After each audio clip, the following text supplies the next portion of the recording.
We need to talk a little bit about these two guys right here. So the one we have here is, of course, our third generation owner, Kjeld. We are going to talk a lot more about him later on, also in this tour. Kjeld he becomes a part of management in 1977, and he becomes CEO of the company 2 years later in 1979. And so in the late 70s, he's very important and introduces a lot of ideas and products here in the company. But we just have to also touch upon this guy. This is Vagn Holk Andersen. So Godfred, our second generation owner, Kjeld's father, he steps down as CEO in 1973. In 1973, Kjeld is still in school. He's still attending, business schools here in Denmark and later on also in Switzerland. He's not ready to take over from his father. So instead, we have Vagn here coming in, acting as a link between second generation owner Godfred and third generation owner Kjeld Christiansen. So Vagn is the first CEO that we have from outside the family. I know a lot of people think that's another CEO that we get later on, which we are going to touch upon also in one of the next episodes, Jørgen Vig Knudstrup, that he was the first from outside the family. But in fact, Vagn is the first.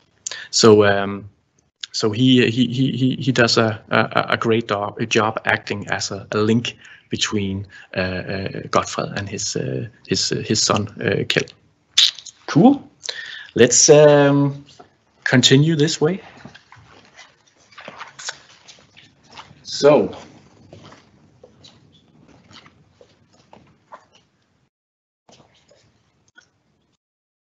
the next thing I want to talk about is these fantastic figures that we have here, because that's something that we introduced in the 70s also. 74. That is when we introduce our very first figure, the Lego building figure, as the ones we are looking at here. So this is a huge new step for us, just as the wheel was, in 1962 when we introduced that. So we can just take a close look. So I'll step to the side just to allow you to take a better look at these fantastic figures right here. So in 1974, we introduced these fantastic figures, and again, this is when role play starts to be introduced to the Lego system in play. So for the first time, you actually have figures that can inhabit the house you have built. You have figures for the first time that can drive the car that you have made. You have figures for the first time that can fly in your plane that you have created.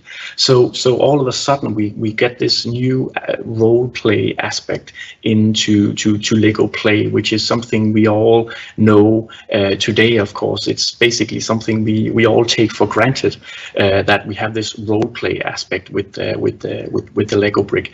And that is, of course, to another figure that we introduce a little bit later on. We are going to talk about that figure, of course.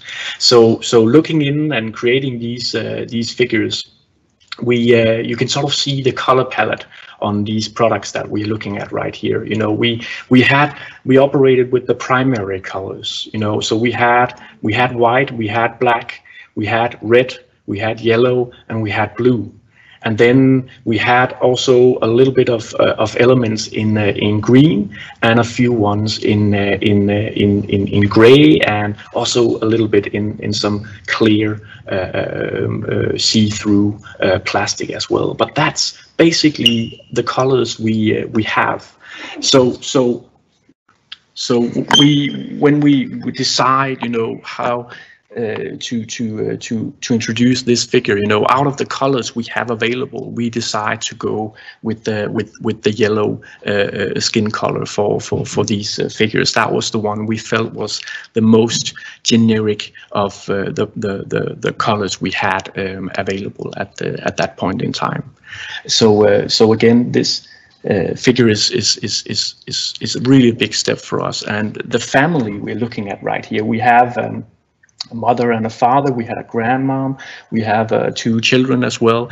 That family was sold separately in a set number 200 that was also introduced in 1974, and it became a very, very big success. We sold a lot of these sets in 1974, and allegedly, you know, the success with this figure, Lego building figure, and this set number 200 was actually the reason why we started to introduce weekend shifts in the factory here in Billund. That was just how popular this new role play aspect of Lego Play was. So that's quite neat. Right next to it, I have another thing I want to show you. So this beautiful yellow helicopter that we have here is also something we introduced in the 70s. In 77, we introduced these, which is later to be known as Lego Technic. The name is not quite used yet. It's sort of still, we talk about a technical build, but the brand Lego Technic is not yet introduced. But this is basically exactly the same as when we introduced the Lego Duplo brick for preschool children, and this is just us adding to that, you know, adding something for older children, a more challenging build with technical sort of functions in the models. So it's basically for those who think, you know, that they think they master the Lego brick and what they can do with that, with the elements available at that time. Now they want a new challenge, and then we introduce this new sort of these new products, the more challenging technical builds. So that is introduced in the late 70s as well. So a few more things to show you guys, and I already sort of teased this one a little bit. I mentioned we are going to we are just sort of losing a little bit of stuff here. We have some, I'm sure you know, we have some cables, and they're just stuck right now. But I will continue talking, and I hope you can hear what I'm saying. So I want to talk about this fantastic figure we have right here, the minifigure. So the minifigure is introduced in the late 70s, in 1978, right? That is again, of course, a game changer, because we still know it, we still have it today. So that's really when you know you have a huge success on your hands, right? When you have a figure that basically hasn't changed since the introduction in 1978. So when we introduce, you know, role play with our Lego building figure from 1974. We sort of, you know, we see the success of this figure, but we also see that it doesn't really, and that's you know, a little bit ironic that we have a figure, and if you remember, you know, the majority of that figure is made out of Lego bricks. And then, of course, it has arms and a round head and some hair, but the body is made out of Lego bricks, and using Lego bricks for your figure, you know, it became you know, quite big, because, you know, you had this. If you had to be able to sort of tell them apart, you know, you had a little to put a little bit of detail in there. So it ended up quite big, and because it was made out of Lego bricks, it didn't really fit the size of the Lego brick, because if you had to make something out of the same size Lego bricks to fit that figure, you suddenly have to make something very big. You know, if you have to make a bus that would fit, for example, grandma that we saw over there from the family, you know, you really have to use a lot of Lego bricks to make that bus and to fit her in scale, and that's challenging for children to build such big models. So we want a smaller figure that fits the scale of the Lego system in play much better.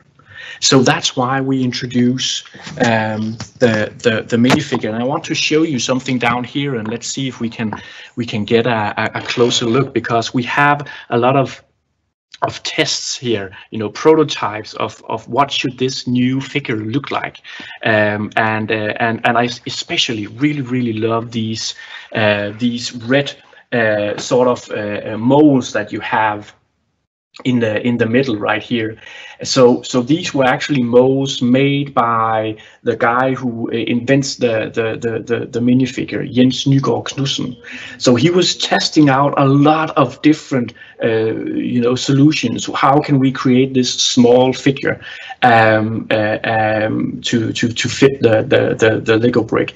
And eventually he made these molds, and he sat and worked with them in his own kitchen and made these sort of tin examples, tin prototypes of the minifigure, and basically, as you can see, that is what the minifigure ended up looking like eventually. This is really nice. And so when we introduce the minifigure, is without a hairpiece, it is exactly 4 Lego bricks tall.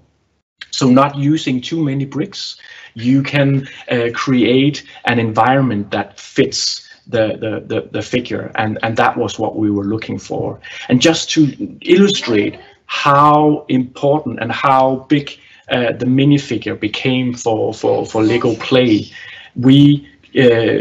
I can say that, you know, from the introduction in 1978 until the end of 2019, we have produced 8.3 billion minifigures. That is insane. So that's just to show you guys how big a part of Lego Play that role play has become.